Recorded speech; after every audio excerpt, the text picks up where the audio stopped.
Hi friends, எல்லோரும் எப்படி இருக்கீங்க ஃப்ரெண்ட்ஸ்? நான் தான் உங்களோட குகனவினா ஃப்ரெண்ட்ஸ். நம்ம வீடியோ ஃபஸ்ட் டைம் பார்க்கணுன்னா மறக்காமல் சப்ஸ்கிரைப் பண்ணிக்கோங்க. அப்போ தான் நம்ம அடுத்தடுத்து போகிற வீடியோ நோட்டிஃபிகேஷன் வரும் ஃப்ரெண்ட்ஸ். வீடியோ ஸ்கிப் பண்ணாமல் ஃபுல்லாக பாருங்கள், உங்களுக்கு யூஸ்ஃபுல்லாக இருக்கும்.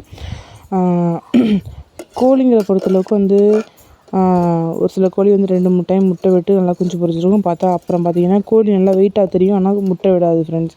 அதுக்கு என்ன காரணம்னு பார்த்துட்டிங்கன்னா கொழுப்பு தான் ஃப்ரெண்ட்ஸ். அந்த கொழுப்பு எதனால் வருதுன்னா, நம்ம போடுறோம் பார்த்திங்களா, நம்மளும் தீனி போடுறோம். அது பத்தாமல் கோழிங்களும் போய் வெளி மேய்ச்சலுக்கு போகிறதுனால கொஞ்சம் கொஞ்சமாக அது சாப்பிட்றது மூலமாக கொழுப்பு அதிகமாகும் ஃப்ரெண்ட்ஸ். நம்மளே எடுத்துட்டிங்கன்னா, நம்ம எந்தளவுக்கு ஃபுட் எடுத்துக்கிறோமோ அந்தளவுக்கு தான் நம்ம கொழுப்பு அதிகமாகும். ஃபுட்டு கம்மி பண்ணோன்னா கொழுப்பு கம்மியாகும், சரிங்களா? அது மாதிரி தான் கோழிங்களுக்கும். அதனால தான் கோழிங்க முட்டை போடாமல் இருக்காங்க. இனச்சேர்க்கையில் இருந்தாலுமே கோழியும் சேவலும் ஒன்று சேர்ந்தாலும் கூட முட்டை விடாது கோழி. அதுக்கு நம்ம என்ன பண்ணணும்னா முதல்ல கோழியோட கொழுப்பை கொஞ்சம் கொஞ்சமாக கரைக்கணும் ஃப்ரெண்ட்ஸ். கோழியோட கொழுப்பு எப்படி கரைக்கலாம்னு கேட்டிங்கன்னா, ஒரு வாரத்துக்கு நெல் இருக்குது பார்த்திங்களா, நம்ம நெல் மட்டும் உணவாக கொடுத்து தண்ணி கொடுத்தோன்னா கொஞ்சம் கொஞ்சமாக கொழுப்பு குறைய வாய்ப்பு இருக்குது.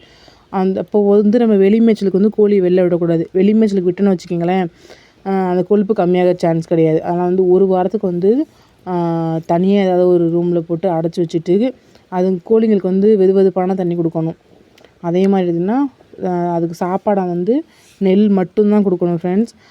அப்புறம் என்ன பண்ணணும்னா நம்ம முருங்கைக்கீரை இருக்குது பார்த்திங்களா, முருங்கைக்கீரை, ஜீரகம் அதெல்லாம் நல்லா வச்சு எரித்து அதோடய சாறு இருக்குது பார்த்திங்களா, அது கொடுத்திங்கன்னா கொழுப்பு சீக்கிரம் குறையும் ஃப்ரெண்ட்ஸ். முருங்கைக்கீரை சாறு கொடுத்திங்கன்னா சீக்கிரம் கொழுப்பு குறையும், சீக்கிரமாகவே கோழி முட்டை விட ஆரம்பிக்கும் ஃப்ரெண்ட்ஸ். இந்த வீடியோ உங்களுக்கு யூஸ்ஃபுல்லாக நினைக்கிறேன் ஃப்ரெண்ட்ஸ். இந்த வீடியோ பிடிச்சினா எங்கள் சேனலுக்கு சப்போர்ட் பண்ணுங்கள் ஃப்ரெண்ட்ஸ். Bye friends.